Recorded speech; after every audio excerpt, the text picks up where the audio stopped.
这是什么玩意儿？看到此门，所有人的脸上都是写满了不安的神色。楚风大人，神会则是拿出了那张可以催动传送阵法的符纸。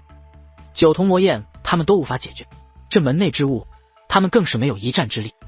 逃，可能是当下唯一的选择。察觉到神会意图，还不待楚风说话，宋长生便道：既已被困在此地，逃是解决不了问题的。喵喵，你与楚风他们一起。楚风，让你的朋友们向后退去一些。宋长生对楚风说完此话，便手持斧头向那道门走去。众人明白宋长生的意图，也不用楚风说话，便纷纷向后退去。隆隆隆，就像是感受到了挑战，那道大门也于此刻缓缓开启。所有人都变得异常紧张，天知道那门后到底有着什么。可令他们意外的是，那道大门开启之后，那恐怖的压迫感反而消失了。而大门内呈现而出的不是山洞，不是宫殿，竟是一片压抑的星空。星空深处还漂浮着一座座巨大的墓碑，那分明就是太古坟冢。这感觉就好像这道门让他们直接从这座坟墓世界走出，回到了太古坟冢之中。那是什么地方？怎么那么像太古坟冢？王强更是直接问道。也许那就是太古坟冢，只不过是太古坟冢的深处。楚风说道。唰！可忽然那股恐怖的压迫感再度出现，是源于星空中的一道身影。此人身材壮硕，高达2米，肩上扛着一把黑色大刀，穿着一身黑色铠甲，无论铠甲还是大刀皆散发黑色气焰。铠甲遮住面容，唯独露出一双血色眼眸，充斥戾气与杀意，比凶兽还要可怕得多。轰！忽然强大的气息自门内横扫开来，楚风等人几乎都感受到了死亡的威胁，是来自于那强大生物的威压。而当他们感受到那股死亡威胁的同时，那股威压已是出现在了门外。此时天地都被分为了两侧，楚风等人这一侧天地完好无损，而另外一侧的天地虚空满是裂痕，大地已是化作虚无，正是那威压导致。此刻纵使黄府天族族长、仙海鱼族族长、神体天府府主以及神会等人也是面色复杂。之所以楚风等人安然无恙，是因为宋长生，那威压是被宋长生挡下了。有点意思。沙哑浑厚的声音从那强大生物之中发出，同时他已是手持大刀，一步一步向门外走来。他的步伐不快，就只是正常的脉动，可每迈动一步便可踏出极远的距离。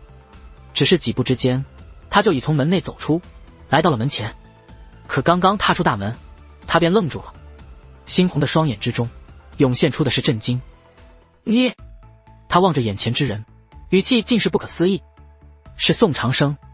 宋长生如鬼魅一般出现在了他的面前，且其手中的斧头已是深深地砍入那强大生物的脑袋。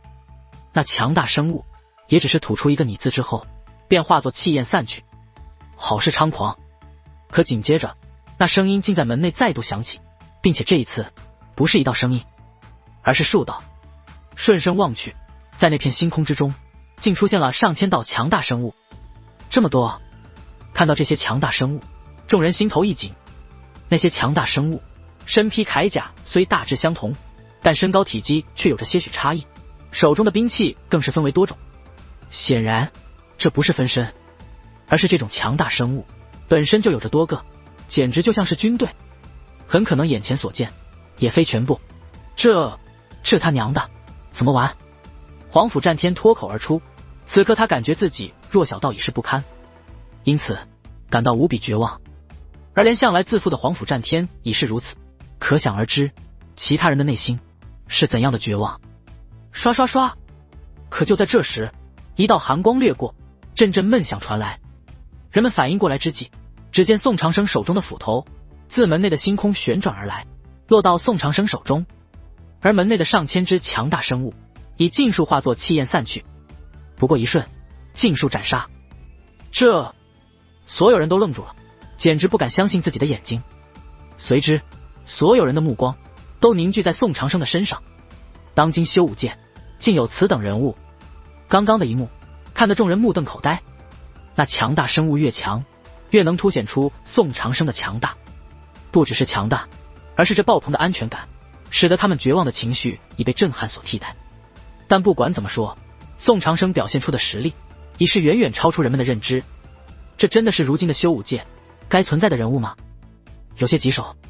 可就在此刻，宋长生则是长叹一声，不由转身看向楚风。七星连珠的事，你有把握解决吗？可还不待楚风回答，宋长生又补充道，没有把握，也只能靠你们自己了。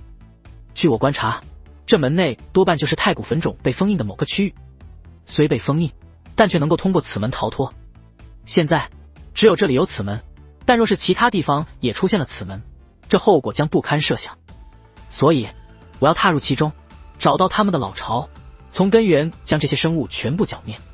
宋长生说出了自己的打算。前辈，你小心一些，这里的事情我们可以处理。楚风说道，你们也小心一些。话罢，宋长生便踏入了大门之中。